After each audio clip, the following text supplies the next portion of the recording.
I loved listening to my dad's old boxing tales about my family's boxing history, bare knuckle fighting, boxing booths, with all these great characters. I had this connection with my father in boxing, but also in characteristics, and as I began to get older, I became more aware of this. From the age of 9 or 10, my dad began to train me in boxing techniques as I showed a real interest. The training was very practical and simple to understand, and it all made perfect sense the more I practiced. I used the cat as my role model, the speed and agility, and the way it stretched and played, its eating habits, and when it rests. I practiced punching a knot on the end of a piece of string which hung from the bedroom door frame, and an old leather bladder stuffed with rags. I can recall catching flies, sometimes the same fly 2 or 3 times, and letting it go to test my instincts. It was a meditation for me. One job I used to have was to twist old newspapers for lighting a coal fire. This to strengthen my wrist. My father told me the art of boxing is based on 3 principles. First, balance. This is your foundation. Second, timing, finding your distance. And third, speed. With these combined, you can reach your full potential. I had a happy childhood, a lot of love and nurturing. Around 10 I got up to more and more mischief. I started breaking and entering into pubs where the motive was cash, fags and booze. At the same age I was also stripping lead, block tin, copper and cast iron from old tenement houses and selling it to scrappies. This behaviour gratified me. On reflection, it was my first taste of addiction. On the other hand, the consequences of getting caught were becoming more real to me, and this really hurt. It wasn't the fear of incarceration, as a few of my pals were in and out of institutions by then. It was the fear of hurting my family, and particularly my father, that was killing me.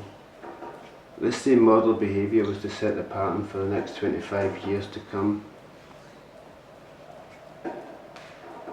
I was always in conflict.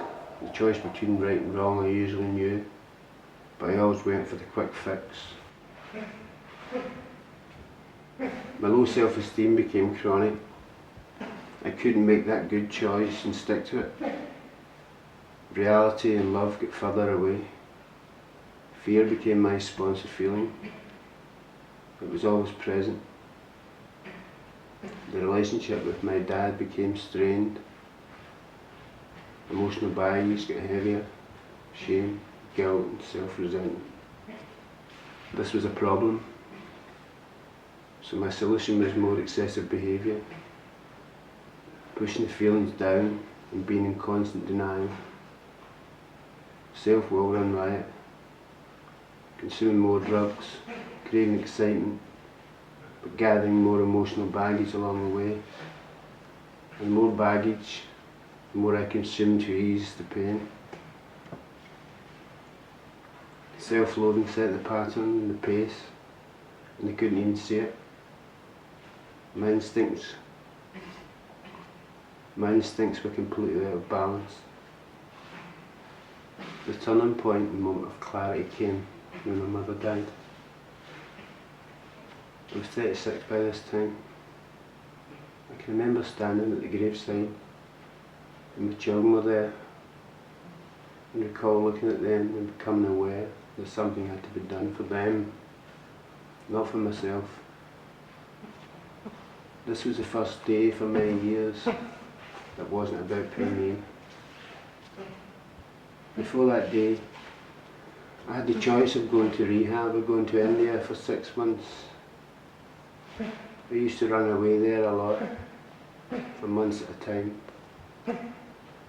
Again, with all good intentions, for rest and to clean up, do yoga, exercise, get plenty of sun, eat lots of fresh fruit, blah blah fucking blah.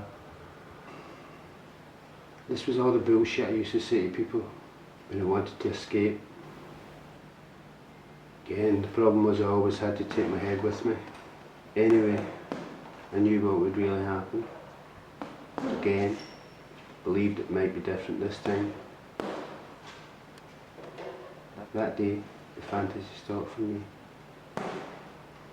Nearly 3 months after my mum's passing, I went to rehab and began to experience the pain of living clean again. I took a risk and asked people for help this time. I slowly began to open up and share my feelings and thoughts with others. I wanted to get better, but I knew I couldn't try to do it alone again. Practicing thinking of others more and less of myself, taking responsibility and dealing with people. All this stuff used to baffle me, but now I could see it all. Like being 10 again, picking up the pieces of my past, finding out the flaws in my thinking, which constantly twist my character. The key to understanding all my problems was that I had to change my belief system. It was the start of a very slow process of surrender.